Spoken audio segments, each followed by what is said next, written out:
Doctor is now live. This is the show where I answer your baking questions and get you back to your baking. I'm your host and baking expert, Chef Colette, and let's jump in and get started. Welcome, bakers, to another episode of the Dough Doctor, and I'm so excited. I'm always excited for our shows. I hope you're doing well today. Let me know where you're logging on from. And I'm going to get started with the questions that came in last week. And of course, bakers, if you have questions, drop them in the comments below. And then also let us know what you're baking. We all want to know. And one last thing before I jump into the questions. Soon, in a couple days, we're going to be in February. And what are you thinking about baking for Valentine's Day? Or what would you like to see on the show? Now, I have ideas because I always have ideas, but this show is for you. So I want to know what you're thinking about and what are you going to bake for your Valentine? Or maybe you have several Valentines. Maybe you have your special Valentine and then you have kiddos and families that you like to celebrate the holiday with. So put that in the comments. What are you thinking about for Valentine's Day? All right, let's go. Okay, everyone. So the questions that came in this week were all about handling dough. All right, not money, but dough. This kind of dough. All right. So the question that came in was all about refrigerating and freezing. So what I want to do is break it down, and then I'm going to sail into demo. And today I'm going to show you how to make pizza dough.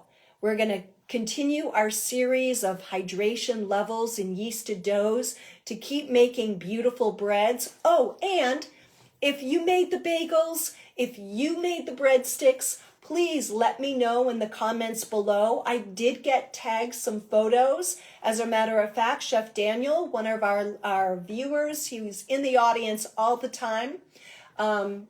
He made a gorgeous batch of bagels. So let me know.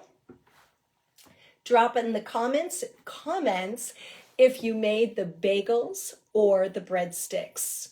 And please, when you guys do bake, whatever you bake, tag me in those posts. So I love to see your beautiful work, and I love to talk about it on the show. All right, question time. So, handling these doughs. So one question that came up was, why do some yeasted doughs freeze better than others? And the answer is, it's all about their fat content. So for example, the best dough, the dough that freezes with the least amount of effort is brioche, because brioche is this rich egg bread from France, of course, originated in France, that's full of butter, full of eggs, and whenever there's eggs in a yeasted dough, those egg yolks, which are rich in fat and nutrition and lecithin, they help protect the dough from anything, from freezer burn and anything untoward that can happen in the freezer. All right, so brioche is the number one. However, most other doughs, if they have a little bit of fat, whether that's oil or butter or plant-based butter, it doesn't have to be regular butter, or egg in them, they freeze very nicely. The one dough that doesn't is something like a lean French bread dough. It just never comes back. Now, to piggyback on the type of doughs, and our pizza dough freezes beautifully. And you've probably noticed, we've talked about it before, you can buy pizza dough in the supermarket. Trader Joe's sells, it's an 8-ounce ball of pizza dough. It's enough to make a pizza about this size. It's reasonably priced, and they sell it in their refrigerated case. So yeah, we see pizza dough in the market. We know that it keeps pretty well. And the reason it does is because of that olive oil in it. So it's anywhere from 3%, and I'm gonna keep that language of percentages going with you guys.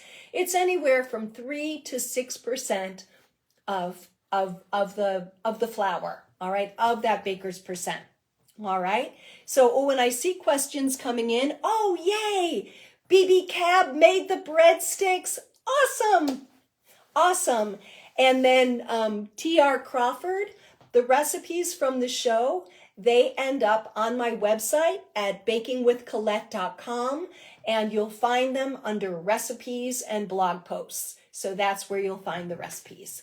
Now I will post the pizza dough and the method and the shaping and the everything, all the things that'll be posted first thing Monday morning. All right, so that's the skinny on where the recipes are and how I post them. All right, so pizza dough is a good candidate for freezing. But, and there's always a but, when you know you're going to freeze a dough, the best type of baker's yeast to use is instant. All right, now I almost kept the bag. All right, you find it online, you find it in the supermarket in the jar that says bread machine yeast, and now it says instant yeast under the label that says bread machine yeast. And instant yeast is the most tolerant of temperature fluctuations. So what does that mean? Well, when we make a regular loaf of bread or a lovely batch of soft rolls, what happens is the yeast goes through its normal life cycle, right? And so we can use active dry, no problem. We can use instant, no problem. But when we start refrigerating doughs and freezing doughs, I'm pointing to my refrigerator here. You're like, what is she doing? My refrigerator's right here. Everything is right here. When we start refrigerating and freezing doughs, if we're not using instant yeast, then we're compromising whatever yeast we're using. Active dry does not behave well. It doesn't like temperature fluctuations. So what happens is active dry, the live yeast cells will die off. Not all of them, but some of them, and the final product will have less volume.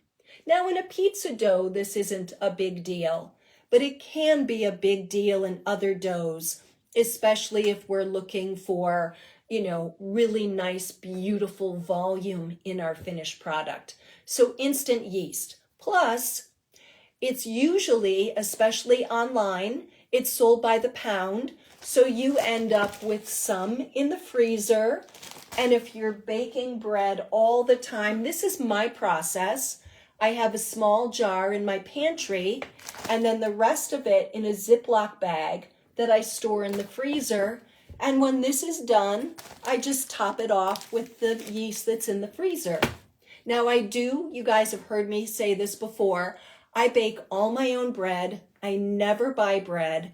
I bake this wonderful whole wheat health loaf that I swear to God is keeping me alive, that I'll be teaching you later as we move into whole grains. How about I finish my sentence? Okay, so that's the skinny on yeast. Now, you may only be able to get active dry where you are. And, wait for it, this is what active dry can look like. It also can come in big bags if you're able to shop at like a warehouse grocery store.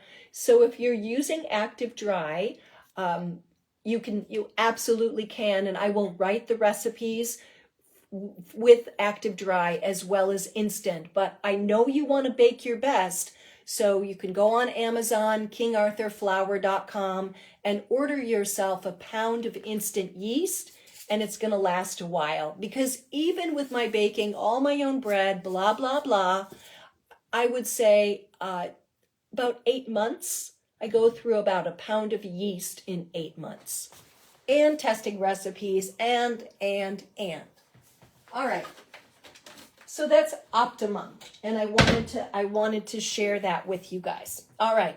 Now, how to store these doughs. I'm going to cover that a little bit later in the show, and you're going to feel like the show is being sponsored by Ziploc. It's not. But when we freeze our doughs, Ziploc bags of any stripe, it doesn't have to be made by Ziploc, these really work quite well. I know we're trying to be more sustainable, and if you can figure out a way to reuse them, maybe I told you my crazy aunt trick. I will keep, if I have a bag that's compromised, let's say with, maybe I put oil in it or it had butter in it from a dough, I store it in the freezer because there's not going to be any funky stuff going on in the freezer. I just have them folded up against the wall, and it's kind of nutty, I know, but it does work. So that's how I try to reuse my Ziploc bags. Sometimes it works, sometimes it doesn't, but they are the best for dough storage, at least from what I've found. And if you found a better way, please DM me so we can talk about it on the show. I hope I'm back. The internet has been a little bit funky, and I'm in negotiations with Verizon to up my speed so that we never have any interruption. But bakers, that takes a little bit longer. That's not an instant thing. So hopefully by next week we'll have, I don't think we'll have any problems today, but fingers crossed. Okay, so now let me make sure I've answered all the questions. Well, I'm going to talk about that in mixing. Sourdough folks, I have a good little nugget for you. And then I had a question come in this morning from our baker, Cyrus. And Cyrus asked me a very highbrow question, one that I don't get all the time. And I was like, okay, sure. Why? Why, when, where? Yes, let me answer this question. So Cyrus asked me, what is my process? Let me find it. How do I conduct my research as the dough doctor? And before I answer this question, I just want to say thank you all for all the lovely comments from Wednesday's post. I really, really appreciate it. It just warms my heart, and I'm so grateful that the show is bringing value to your baking life. So thank you. All right, how do I conduct my research? Well, I'm going to start with the biggest shocker. The internet is always my last resort. When I have a question come in, most of the times I have the answer right off the top of my head. Being a total nerd, like beyond nerd, geeked to the max, I do have a ton of baking knowledge stored in my little brain, but there are some things that I have to research. So the first thing I do is go to my books. I have a fair amount of baking books, some in English, then I've got a couple in French that really help me, and I'll cross-reference. I'm always cross-referencing. Then I have my teaching notebooks from Le Cordon Bleu, NAI. I have my notes from culinary school, and then my mentor, one of my mentors, but Chef Albert Kuman, who I've talked to you guys about, I have some of his notes as well. So I cross-reference the experts. I kind of gather my board of directors of baking experts. I go through things, I find my answers, and then I answer the questions. So that's pretty much my process. I might cross-reference and see what Wikipedia is saying, what Google is saying, what the internet is saying. But one of the reasons I'm here every Saturday is that I want to bring clear, credible information to you quickly so we don't have to go down the rabbit hole of the internet. That's kind of my mission statement. So the internet is my last resort because it's just an abyss and you can get really lost. And is that person answering that question credible? One last thing, I do subscribe to some academic baking journals, which are like, woo, like I need a dictionary to read this stuff. These people are really highbrow. They're teaching all over the world and they're breaking down yeast and flour and grains and fats and, you know, science. So I have that as a resource too. So Cyrus, I messaged you back. It's not really all that much fun. I wish I had a clean, clear process for you, but I don't. I have my own deep dive.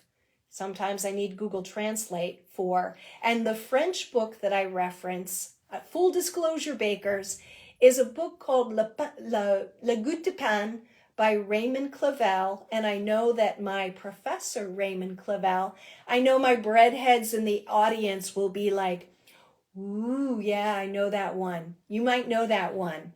Well, it's just been recently translated into English, but unfortunately, I already had purchased it in French. So, c'est la vie! Look at that! Awesome. All right, that was it for the questions. And then again, please think about your Valentine's Day baking and let me know. I mean, I have an idea. I always have ideas. I'm checking right now. Okay, cool beans. So again, Valentine's Day. I mean, maybe you're not a VD Day person. Maybe you're not. But if you are, and you're like, Chef, I really want to see this, drop it in the comments below. All right, let's move on to pizza dough. As usual, because I am Hollywood adjacent, I'm going to teach you in flashback. And the first thing I'm going to do is shape a pizza and get it in the oven. All right. So the oven is at 450 degrees and I have a 15 by 12 inch pizza stone in the oven that's been preheating for 30 minutes. Now bakers, I've said this to you before, make sure, many ovens have a timer that beeps when the oven is preheated. But if you're heating up a pizza stone, that stone needs at least 15 minutes longer than the timer in the oven, you know. So please make sure you preheat long enough, okay? And we're gonna be organized so that when we load that pizza into the oven, that there's no distractions, there's nothing in the way, and that oven door is closed quickly. You can make great pizza at home in your home oven, all right? There's really sexy pizza ovens on the market. Some on the countertop, ones you can build in the backyard, wood-fired ones, like there's so much out there. But we are going to start simple, all right? That's what I want to do, is get you started, and then you can always level up. So let me show you this beautiful pizza dough that I made last night. And again, the recipe will be posted on my website Monday morning, bakingwithcolette.com. And this pizza dough has been sitting, now it's been sitting for 18 hours. And I portioned it, and I'll go through that process really quickly. So let me do that right now. I mixed the dough. I let the dough double in size for 1 hour. Then I divided it into 3 8-ounce portions or 227 gram portions. I rounded it nice and tight and I put it in this oiled, this works really well for me, this glass pie pan. I oiled it with olive oil, and then I had these tight balls in here, which I flipped over to coat with the olive oil, and you want to be generous with that olive oil. and then I covered it with the plastic wrap, and they back of the fridge, because bakers, bottom shelf toward the back of the fridge is the coldest. So, you know, especially, I live like Yoda. It's just me, but you may not be Yoda. You may have family and people who open the refrigerator door and look inside. So for your doughs, just know that bottom shelf toward the back of the oven, back of the fridge, that's where you want to go, okay? So it's nice and soft. That gluten, which we activate in the mixing, and then is totally relaxed. It's anesthetized. So what I'm going to do is I'm going to just throw down a little flour. And full disclosure, bakers, for we call it bench flour in the pro baking world, I use AP because it throws down really well, and it doesn't clump like cake or pastry. And I kind of like to save my bread flour for my bread. Of course, if you have bread flour, use that. But I just wanted to share that with you, okay? All right, little flour on top. And because I'm going to show you what I have. I have this pretty much traditional pizza pan. I have a screen, and you can find even more elaborate screens in restaurant supplies. And then I have this old chestnut, which I bought at a Williams-Sonoma about 150 years ago. Just kidding. So JG 111. I kept the dough has been in the refrigerator for 18 hours. Bakers, you can go up to 2 days and it will be okay. But 18 hours is optimal. Now, I know we mentioned like store-bought pizza doughs. There are dough conditioners and mold inhibitors and ingredients added to those doughs so their shelf life is extended. Okay? So now for my pan, I'm going to use this one. For my pan, I'm going to just grease it with olive oil, and I'm going to throw down some semolina. But I will tell you, bakers, semolina is durum wheat flour that has a little bit of grit. You could also use cornmeal, or you could use nothing. That's totally fine, okay? But since I have it, I'm going to use it. What it does is it just helps with any sticking. Not that I'm anticipating my pizza sticking, but we do need to oil the pan a little bit. I'm going to go a little bit more because I'm a little nervous. And today I ran out of my favorite star, so I grabbed a bottle of Trader Joe's olive oil, which is very good, really well priced. All right.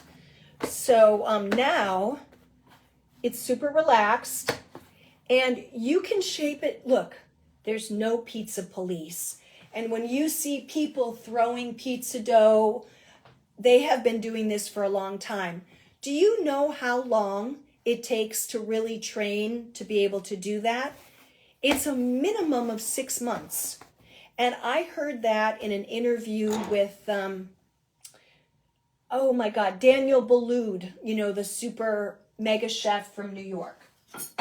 I'm not going to embarrass myself. I don't throw pizza every day, so I'm going to use my cute little rolling pin here. And I'm just like we've rolled so much dough on this show, bakers.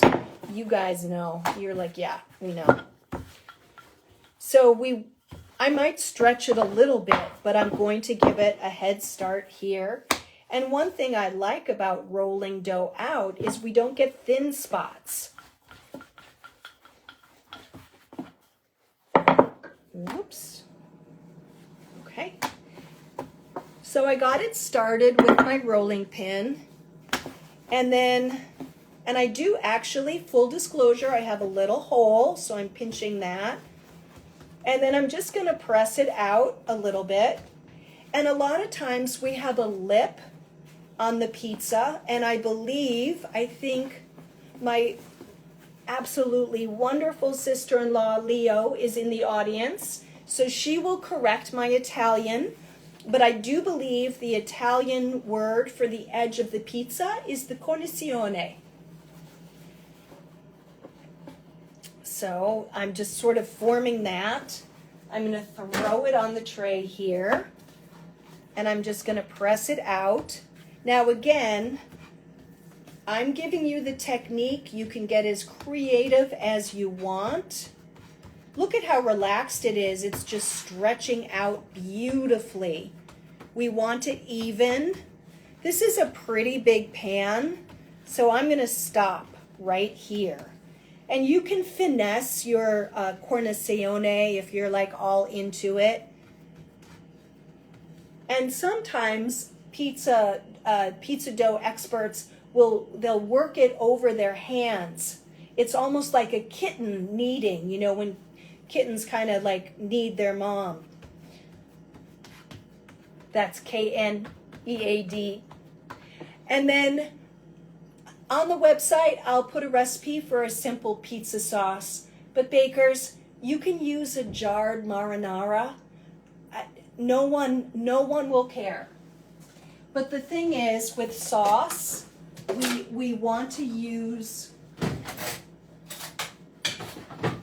just a spoon. When we sauce our pizzas, the biggest mistake that pizza at home bakers make is too much sauce. So really very little. And and I love my offset spatula, I'm going to leave a little edge clear, because what happens is if we have too much sauce, we're going to have a doughy crust, and we don't want that. Also, pizza sauce can be frozen. So you can have this whole thing on deck in your freezer, and all you have to do is remember to thaw it overnight. Easy peasy. Okay, so now I'm just making a cheese pizza. So I've got mozzarella cheese, and you know, we can get super creative, but you guys need to know you have to have a good base dough, and we're at about 65% hydration here. So it's going to be a little stickier than last week, definitely a little bit stickier than the bagels, but you'll be fine. And I'm so glad that our baker, I'm so sorry, I'd have to look again. Now I'm just putting, again, this is so basic, a little Italian seasoning. What's really important, salt and pepper. Do not forget a little bit of salt on your pizza. It makes all the difference. And then pepper. And I'm waiting for the question. Oh, thank you, Leo. My pronunciation was correct. I appreciate that. I'm waiting for the question of how to stuff the crust. How to stuff the crust. All right. Now I'm just going to load it in the oven. That is the most basic pizza ever, but this is all about technique. We get into artistry later on.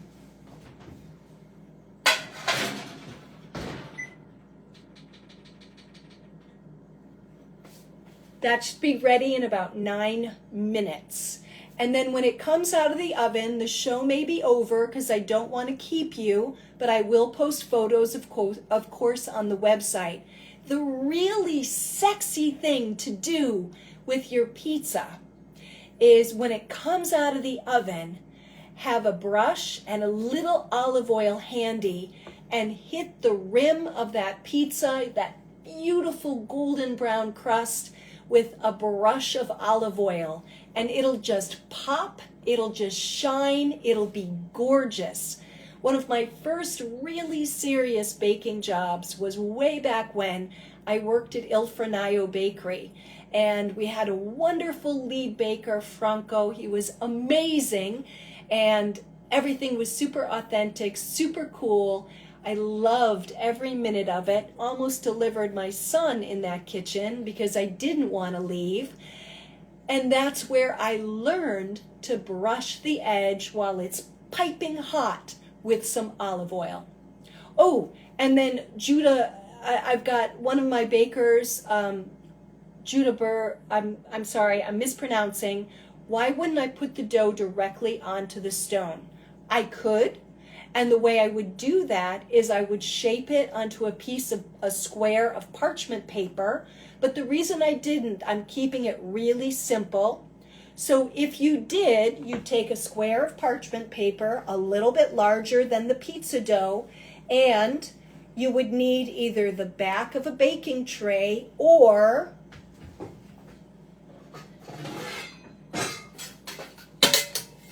one of these, a pizza peel, to get it to get it onto the pizza stone. So that's why, yes, that would be ideal. But I thought for this first episode on pizza, I was going to cover pans or sheet pans and just a little bit more basic. All right. When I was writing the blog post, I have basic equipment to make really good pizza at home, and then, sort of next level. All right. So that's that. Great question. Awesome question. All right, you guys. A quick mix, and then I'm going to send you off to the rest of your day. And in the comments, I know we talked about mixers last week, and I loved the names for your mixers, and we talked about the colors. I thought about it all week, but I think for today, I'm going to mix this dough by hand. It's going to take about 3 minutes, and I want to show you how quickly and easily this can go together, all right? And one thing, even when you're mixing in the mixer, it's not a bad idea to periodically mix a dough by hand, so you just get that, you get the feel of it, all right? All right, so when we mix dough by hand, we need a decent sized bowl, all right? I have 80-degree water, and again, we're at about a 65% hydration. So that's in my bowl. Then I've got my instant yeast. Now, for those of you, I know my bread experts are here. Instant yeast could be mixed in with the flour, but honestly, every type of yeast, that would be cake, that would be active dry, that would be instant, really performs better if it's hydrated in the water. And I have this on the highest authority from some real experts who were judging my certified master baker certification, and they're just in the stratosphere. And there was a long discussion about hydrating instant yeast, and it's like working out, getting that hydrating before you work out, right? We always perform better. When we add it with the flour, it's a little bit more of that workout, like when you forgot your water bottle. You're a little bit of, a little bit. So the yeast is kind of going through that too, because as it's being mixed into our dough, as it's bulk fermenting, as it's proofing, whatever we're asking it to do, it is working. So we want to put it in like the best, in the most optimum situation. I'm going to add my oil, and again, I'm using extra virgin olive oil. You want to use a good olive oil in your any of your breads. It doesn't have to spend up super crazy. That's when we spend up for our olive oils, is when we're using them more as finishing oils, but good quality olive oil. And then I'm going to add my flour. Now I'm not adding any sugar to this pizza dough because we always bake pizza at a high temperature, but you could add a little bit if you would like. And then my salt is on top. Okay? Now the salt on top is okay. Salt does not really kill yeast. I know that's an urban myth, but if it's mixed directly with the yeast, salt is corrosive. Those of you in cold climates, we put it, where I lived in a cold climate, we put it on the driveway. We know it's corrosive. It will slow it down. So that's why it's on top with the flour to buffer. Some bakers like to mix it in with their flour, but I like to see it. I'm all about control. Well, with my doughs. Try to be a normal person. Okay, so I'm going to use, this is called a dough scraper. And this is really what you want to be using when you're mixing by hand. The other tip that I can give you is when you're mixing your dough by hand, you keep it in the bowl as long as possible. And what I'm going to do is I'm just basically working from the side to the center, and I am pushing down just a little bit. I am working the liquid through into the flour, okay? And then what happens is that it all begins to collect on the bowl scraper. So you just take your offset spatula and you scrape it. So you do need something to scrape this thing. You could use a tool like this. This is called a dough whisk, but honestly, I really find that the bowl scraper is quick and efficient. And you can see, look, it's been seconds, and I have this into a cohesive mass. It's a little shaggy. That's what the bottom of the bowl looks like. And I'm just pressing and pressing and pressing. Now, one thing that freaks us out when we first start mixing doughs by hand is that if the dough gets sticky, it gets all over, the residue gets all over our hands, which is why I haven't put my hands in this bowl yet. And, you know, after teaching for so many years and seeing students freak out, I know, I get it. So, look. In the bowl with this tool, these are about $1, maybe a little bit more. You can order them on Amazon. Get a hard plastic one, not those foopy silicone ones that they're making. Hard plastic, all right? And then we're gonna, what we're gonna do, I have Italian seasoning on I've been talking so much and teaching so much, I gotta give my work surface a wipe. I'm going to throw down a titch of flour. Not that you could make an herbed pizza dough, you know. There's so many things we could do. I know. Let's get the technique. I know. I hear you guys. Chef, just show us. Okay, so now we have this cohesive mass of shaggy dough. I'm going to let that go. I don't think it's quite ready yet. And let me finish this, and then we'll check on our pizza. And I'm going to just actually flour my hands. And BTW, if you get in there too early and your hands have wet dough on them, don't go to your sink. Put some flour on your hands and over the garbage pail. Rub your hands together and remove the excess because it will glue up your pipes. Not a good thing. All right, so we have this cohesive mass of dough. Now pizza dough, I'm not going to knead it for a long time. I'm just going to knead it till it's smooth. The mixer directions are 3 minutes. It's always a little bit longer. Well, we'll see what happens. So now I'm push, fold, turn. Push it away, fold it back, give it a quarter turn. Push, fold, turn, push, fold, turn. As it sticks, this is still close by, I loosen it with this.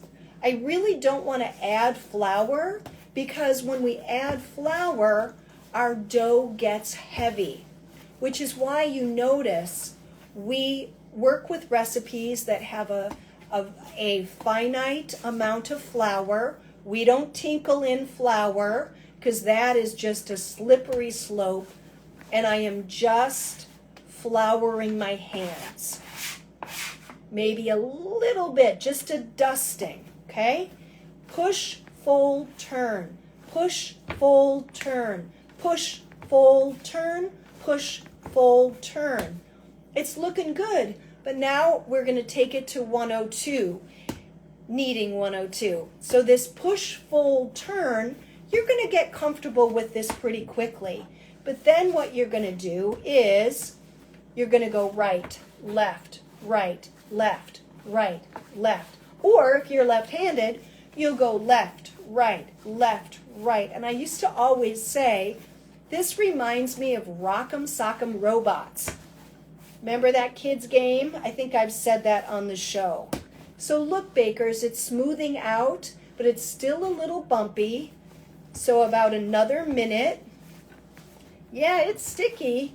So this is what happens at 65% hydration. We get a little bit more stick, and it's, so I really recommend, please go back.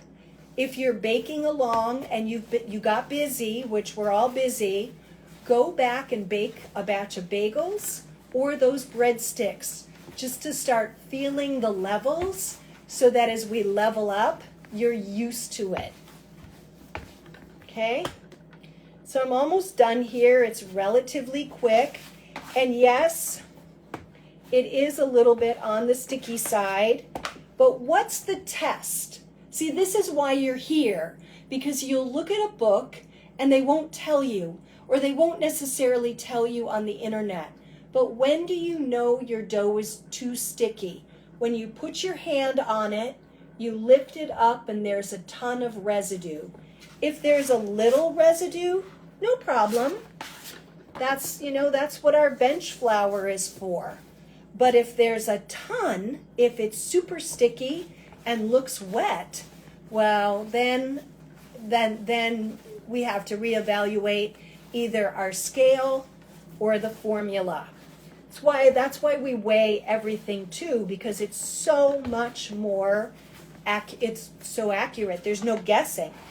And if you notice, any of these weird little bits that cling to the board, I scrape away because I don't really need them in my dough.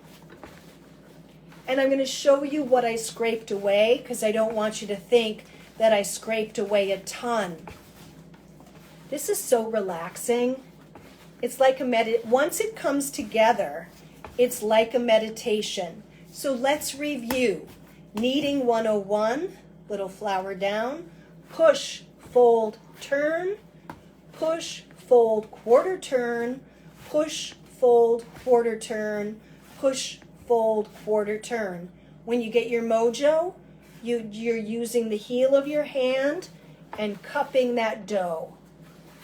See how it's rotating and how we're developing the gluten, and it's very, very efficient. Either way works, but what we're going for is sort of this handoff,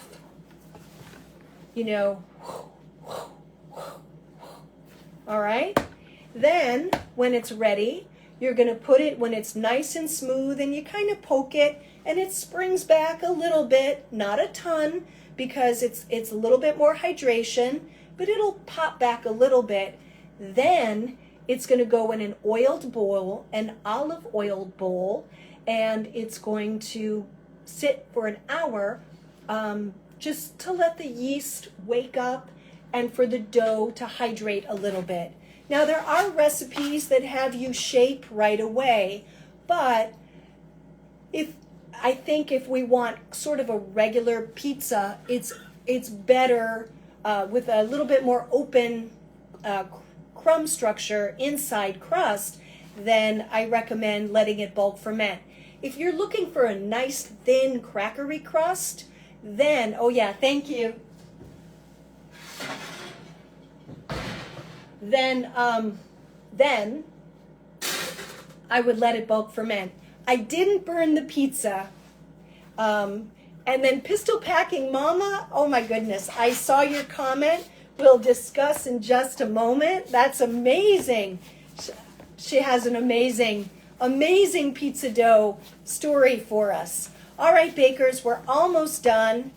So that's it. Super sexy, super smooth. I'm going to stop, and I'm just going to cover this quickly because we always want to cover our doughs. I have a little piece of plastic wrap off camera.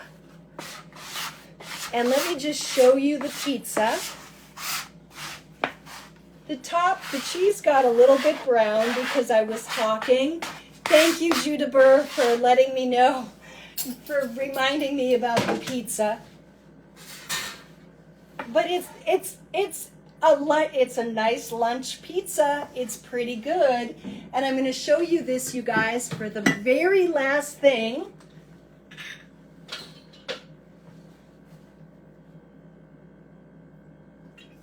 You just hit it with olive oil, and it just shines and looks so, so sexy. Let me show you the bottom crust, because I know... Oh, Chef Diamond! Oh, awesome. It's great. Look at this. Beautiful. Just a regular old pizza pan that I think I paid $3 for. So anyway, we can run the gamut. We can do so much. This could have been baked directly on the stone, as I said, on that parchment paper. So much we can do. But this is what happens, bakers, when we're at 65% hydration. We get really pretty pizza. And I'm going to cut it and show you the inside. And then I'm going to let you go and get back to your kitchens and back to your baking.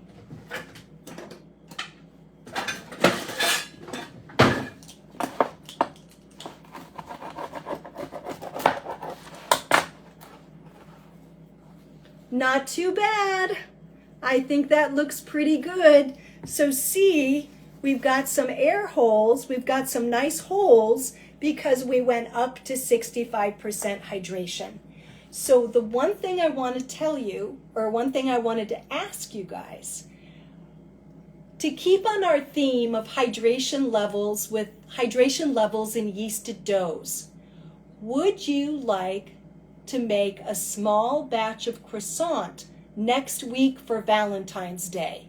And because croissant bakers, croissant dough is 60% hydration. So we'll go back a little bit, we'll take a little break from the sticky, and we would go back to something that was just like those beautiful breadsticks. And if you want to do your Valentine's Day, maybe a romantic breakfast in bed, with some lovely croissant that you've made with your own little hands, we can cover that right here on the show.